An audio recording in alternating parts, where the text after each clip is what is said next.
Thank you so much. Before I get started, let me just get set up here for a second. Let's see, I need my speech. I don't think this is my speech. What else I have in here? That's not my speech either. I hate it when I forget to take these out. You know what? I know you've got a lot of bling today, President Sawyer, but I'm going to ask you to add just a little bit more. Do you mind holding these for me for about the next 12 minutes? Thank you.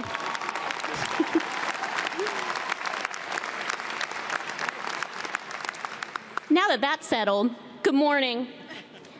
I'd like to thank President Sawyer, the Board of Trustees, Loyola's dedicated faculty and staff, my fellow honorees, and every member of the Loyola community for making this day, this celebration possible. And the graduates, the class of 2025, congratulations.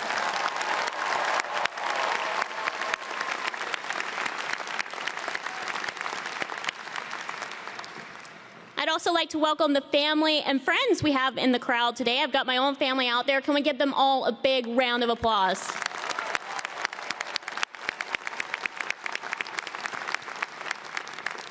I'm truly honored to be here with you today. A few months ago, I got a call from my friend, President Sawyer, and at one point, his tone got a little serious, and I got a little nervous. I wondered if maybe he discovered some unpaid Cold Spring Lane parking tickets, or quite possibly that my signature is under one of the bricks on the bridge. You didn't hear that from me. But instead, he says, Mackenzie, I'd like for you to deliver the commencement address on May 17th, and I wish I could tell you I was calm, cool, and collected, but I was overcome with a lot of emotion. And through the tears, I somehow mumbled, yes, absolutely, I'm speechless. Exactly what he wanted to hear, as he had just asked me to give an important speech. So I assured him, come May 17th, I would be up here neither sobbing nor speechless. So President Sawyer, we're off to a great start, but we got about 12 minutes to figure out if this was a good decision. Now, before I begin imparting wisdom, I'd like to share some specifics about this great graduating class. A quick disclaimer, though. I was a humanities major back in the day, and numbers scare me deeply. So if the numbers aren't mathing here, you may direct your complaints to Math in the Real World, a.k.a. Loyola Math for humanities majors. With that, we have 872 undergraduate and 510 graduate students in this class. And according to my calculations, that's 1,382 Loyola degrees being awarded today.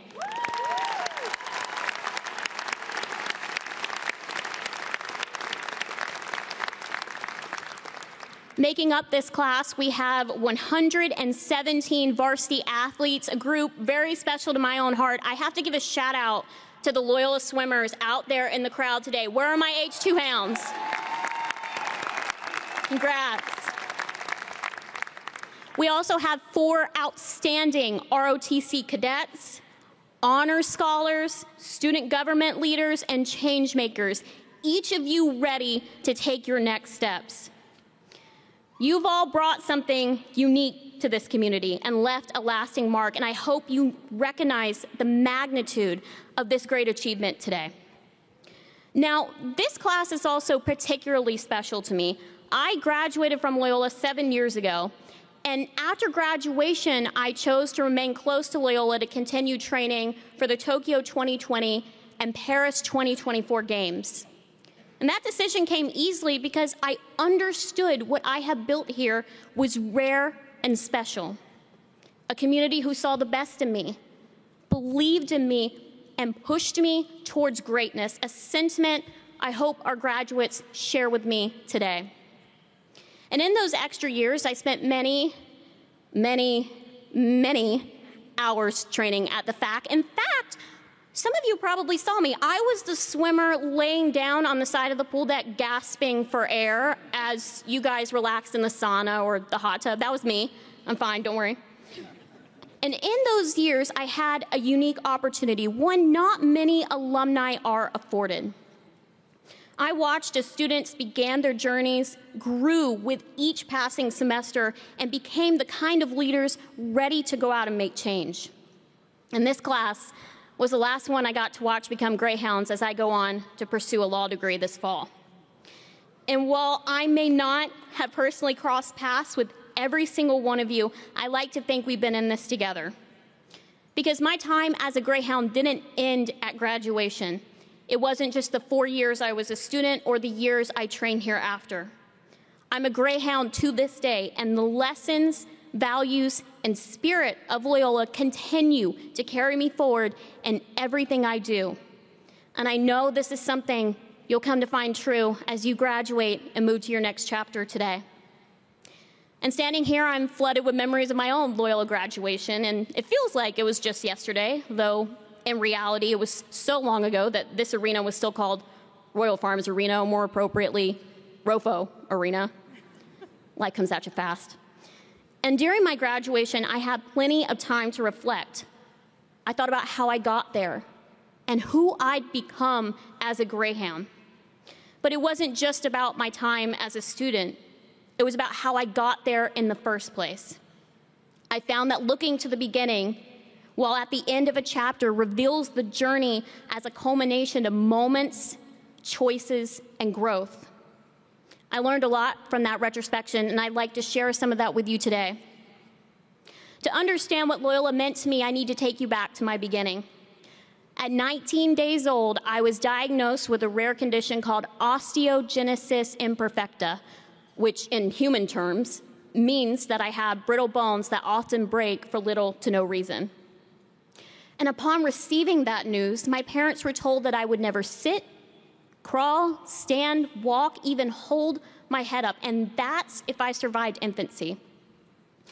And what's striking was the lack of hope and optimism that came with the diagnosis. But my parents chose to walk by faith instead of fear, refusing to let my future be defined by a diagnosis or someone else's dictations. They focused instead on what was possible and took action. They took me to my first physical therapy appointment at just 6 months old, and the PT offered them a piece of advice that has guided me. They said, you can put her in a bubble, shield her from the pain, or you can let her live and experience all the joy and challenges that'll come. And that day, my parents chose to let me live fully, experiencing all that life has to offer. I would begin aquatherapy at 4 years old, doctors believing the water was a safe place for me to strengthen my bones. And during aquatherapy, I would see the swim team over in the lap pool practicing. And before long, I convinced my parents to put me on the team. Swimming became much more than just a sport to me. It was how I built my confidence to pursue anything I put my mind to in life, proving to people who only saw me for my disability that I was more. Because in their eyes, I wasn't supposed to make it. I wasn't supposed to succeed or go on to swim for Team USA or attend Loyola, 600 miles away from my small hometown. So when I reflected on the day of my graduation, it hit me profoundly because I had built a life centered around having faith in the possibilities, persevering when things looked impossible, ignoring the sounds of others' doubts, and having faith in God to carry me through the challenges. One of my favorite Bible verses, the one I actually put on my Loyola graduation cap, is Matthew 17:20. If you have faith as small as a mustard seed, you can move mountains. I took that to heart. Faith, as tiny as a mustard seed, got me here. So now I'd like to ask the graduates to take a moment and reflect. How did you get here?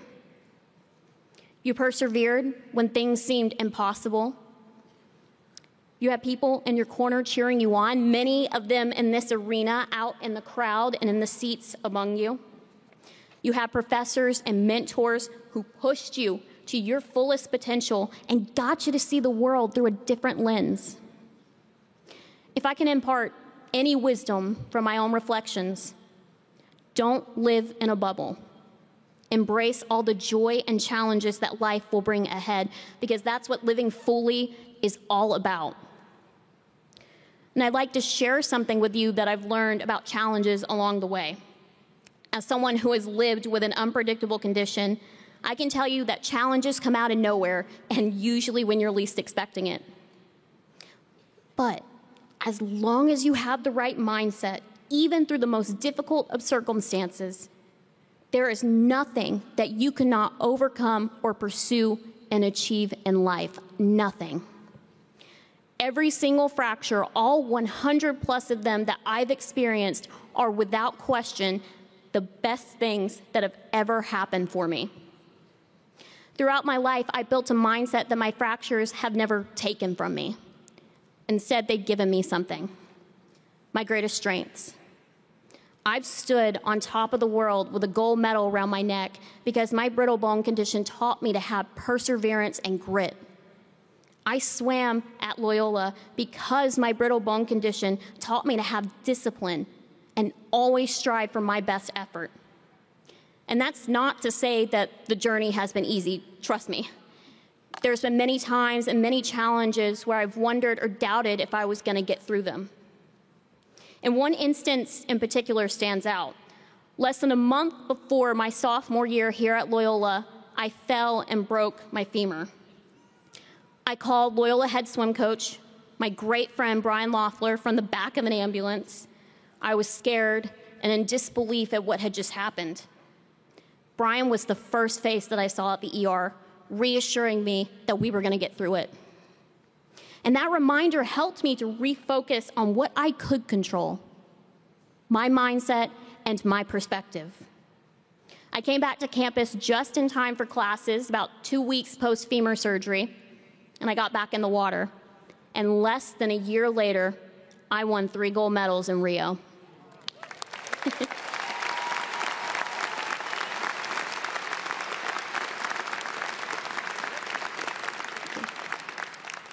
And though not one bit of it was easy, it showed me that I was capable of overcoming any circumstance with my mindset. Each and every one of you will face something on the road ahead. There will be times when your path seems difficult to navigate. And while the realities of our world or your circumstances may not always be in your control, I can tell you with certainty that you have your greatest tools fully at your disposal: your mindset and your perspective. As I've learned, the challenges ahead may very well be the best things that ever happen for you, not to you. No diagnosis or person or circumstance has the power to overcome your mind. The path ahead is yours to shape, and it's driven by your determination, your courage, and your perspective. And while strength begins within your mindset and perspective, it's sustained by the community around you. One of the most important lessons I've learned time and time again is that no one reaches their potential alone. I've had the honor to win those 7 medals across 4 Paralympic Games. And one thing I always think about while I'm up on the podium is not what I did to get there. Rather, I think about what my community did for me. My family, who travels the globe to watch me compete, sometimes for races that last less than 30 seconds. My coaches, who have sacrificed time with their own families to push me through workouts 6 days a week. And my professors, who worked hard to ensure I could stay on track academically while continuing to swim. Without my community, I would not be here today. And community matters deeply at Loyola. It's friendship, shared values, and a collective drive to make a difference. Your community is rooted in those who lift your spirits, believe in your abilities even when you don't, and remind you that you're never alone. I can tell you from experience, 7 years on, that your community here will stay with you, because no distance or time can diminish your Loyola family. You will come to realize in time, as I have, that there's a little Loyola sprinkled everywhere you go. It's in how you show up for others. Lead with courage to do what's right and care about the problems in our world, even if they're not affecting you. You also learned in your time at Loyola that the meaning of community went far beyond the evergreen campus bubble. As St. Ignatius put it best, love is shown more in deeds than in words. And as this community gave to you, you reached out and gave to others. Because service isn't just a box to check, it's a way of life. Through CCSJ, the York Road Initiative, and everyday choices, you showed that real change comes when you step beyond yourself and care for others. This world needs you to lead with those values now more than ever. Empathy, collaboration, and service. I can tell you from my experiences that I found true fulfillment not in the medals or achievements, but in the service of others, in the communities I've been fortunate enough to visit, and the people who have shared incredible stories of overcoming, and in the opportunity to give to those who have given me so much. You're all going to achieve great things, I have no doubt. Loyola has prepared you for that. But always remember that true joy comes when you live beyond yourself. Show up for others. Give generously. Do what's right, even when it's hard. And always lead with compassion. So, class of 2025, as you go on to your next chapter today, I sincerely hope you'll carry a few things with you. Your challenges may very well be the best things that ever happened for you. Faith, even the size of a mustard seed, is enough to begin. And community isn't just where you are, it's how you show up for one another. I will now leave you with this. Light the match, trust your spark, because the world has been waiting for your flame. Go forth and set the world on fire. Thank you.